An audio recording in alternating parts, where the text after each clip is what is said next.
This morning on BRN, improving your memory and your heart health.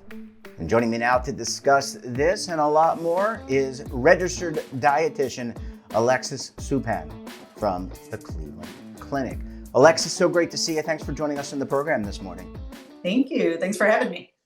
It's great to see you, and I always love talking health. I wanted to ask you, though, maybe at the 50,000 foot view, a lot of times we talk about wellness, we talk about aging, but are there ways nutritionally to improve our memory and our overall health and our heart health? Oh, definitely. There's actually a lot of changes we could make, and making some big changes not only can it improve your memory and cognition, day to day. There's great evidence out there that really changing dietary habits can lower your risk for things like Alzheimer's disease quite significantly. Yeah, and I think, just looking at some of the research, I mean, there are certain foods maybe that are really rich in antioxidants. These seem to be I don't want to put words in your mouth, but they seem to be almost a silver bullet to taking care of some of these really chronic diseases. Example would be blueberries. These look like to be the snack of choice. Definitely. Yeah, blueberries are probably one of the most potent foods available to most people that can really help with brain health and cognition. The reason behind it is because they are extremely high in anthocyanins. Those are a flavonoid, it's an antioxidant, which helps protect our brain. The way that happens is that they can actually penetrate the blood brain barrier, and they can help prevent free radicals, which is something we all deal with, something we're all exposed to just from poor diet or smoking or pollution, just general kind of environmental toxins. And they could go in there and prevent those free radicals from doing damage to our brain. And in terms of sourcing blueberries, I would imagine you can get blueberries at your local produce stand. You can go to your local grocery store and you can find them and buy them and consume them on a daily basis. Is that correct? Exactly. Yeah, they're very widely available. There's a few other berries out there that also provide the same benefits or even in greater amounts, but they are berries that we come across few and far between. Whereas blueberries, even if you're going to like a really large warehouse or a large big box type store, you could get a huge bag of frozen blueberries. So it's okay then. I was going to ask you, that was a follow question I was going to ask. In terms of, you don't always have to get the fresh blueberries. You can actually buy frozen blueberries in the frozen food section. That's actually what I buy. Yeah, exactly. Any blueberries you get, fresh or frozen, you're going to get that benefit. There might be a slight difference if you're getting something like wild blueberries versus just kind of standard blueberries. Wild blueberries are actually significantly higher in those flavonoids in their content for the anthocyanins, but those aren't always available to us. And regular blueberries are more than fine. And fresh or frozen, it doesn't matter. Yeah, and how do you prepare? Do you have to prepare the blueberries in a certain way? Can you eat them raw? I mean, I think you want to clean them probably when you get them from Yeah. the store. That would probably be number one. But do you have to prepare them in a certain way? For example, can I bake a blueberry pie and still get the same benefits and support my sweet tooth? Yeah, so you would get the benefits, but you're also doing certain things that, of course, would not be the best for brain health. But in terms of like ways to consume them, really the possibilities are endless. You can keep them frozen. I have a lot of people who like to use them as a cold snack in the wintertime, and they'll roll them in Greek yogurt and freeze them as individual like frozen balls. And it's this nice, cool, creamy, sweet treat that's a nice substitute for ice cream. And those are great. You could have them fresh, you could throw them in a smoothie and have them that way. All of that's fine. You'll still get those benefits. Would you mind if we take a step back? And I want to talk a little bit about the evolution of the nutrition, being a nutritionist, your role. How has that changed with the emergence of all this and your organization, the Cleveland Clinic? You do a lot of research as well as practice a lot of medicine. But how has the evolution of becoming a nutritionist changed over the past decade? Yeah, so the big change is So now to become, so technically, if we're talking about in the US, technically the word dietitian is the protected term. So Okay.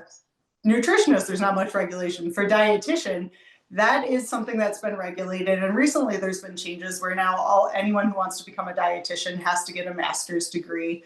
When I became one 15 years ago, it was the process of getting a bachelor's in dietetics and then doing a 1-year clinical internship.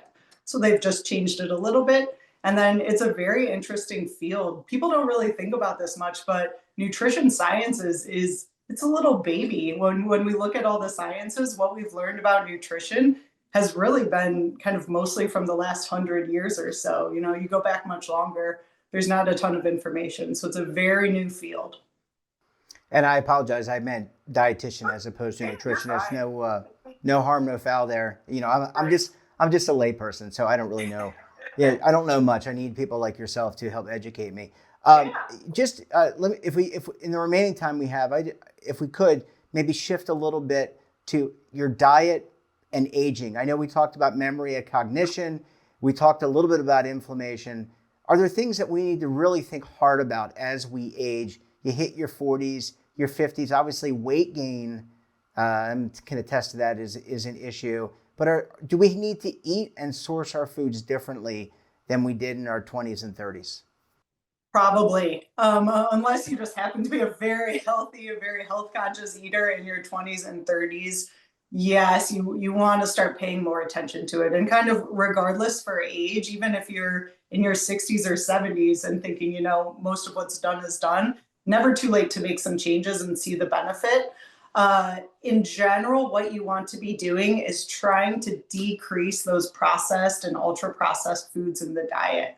The more you can go to the kind of Mediterranean style of eating, where you're having lots of fruits and vegetables, a big variety in there, and more whole grains and lean proteins like fish or chicken, the better off you'll be. We really want to cut out those processed meats and those ultra processed snacks.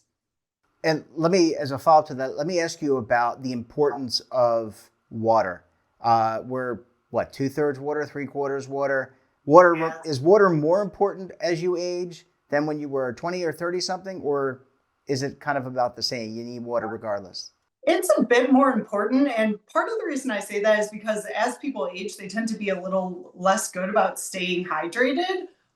It wasn't too long ago, I actually saw a study that looked at our cognition and our brain function at different levels of dehydration. And it does not take much dehydration to show a significant decline in cognition. So it is something that's very important as far as how our brain is functioning. And I know most people start to drink a little bit less as they're older just for bladder issues. You know, running to the bathroom all the time is much less appealing. Yeah, it certainly is not, especially when you're doing an interview. You don't want to have to jump Yeah. off, head to the bathroom. Last question I want to ask you about caffeine and more importantly, coffee. A lot of us, myself included, have several cups of coffee or a cup of coffee in the morning. What's the latest thinking on caffeine and aging? Outside of the sugar and the sweeteners, but the caffeine and the coffee itself. Yeah. So, and even those two things are kind of very different in and of themselves. So, the research on caffeine, and I think the most important thing to mention is this is one of those, you know, when I say nutrition is one of the newer sciences, we're getting a lot of mixed messaging on caffeine. In general, I'm seeing things trend towards, you know, it's better to not have the caffeine than to have any. Although, you know, we also know caffeine can give you that boost at those times when it's necessary, assuming you need it. Coffee by itself, if we were just to isolate talking about that versus other caffeine sources, coffee is really an excellent source of antioxidants. And it's actually one of the highest antioxidant sources for most Americans, partially because our diets might not be great in other areas. Mhm. But it really can be a great source. So if you kind of want to hedge your bets, your best bet really would be keeping coffee in the diet, but probably switching to a decaf. Decaf versus caffeinated. Oh, very interesting. Well, Alexis, we're going to have to leave it there. Thank you so much for joining us, and we look forward to having you and the Cleveland Clinic back on the program again very soon. Great. Thanks for having me.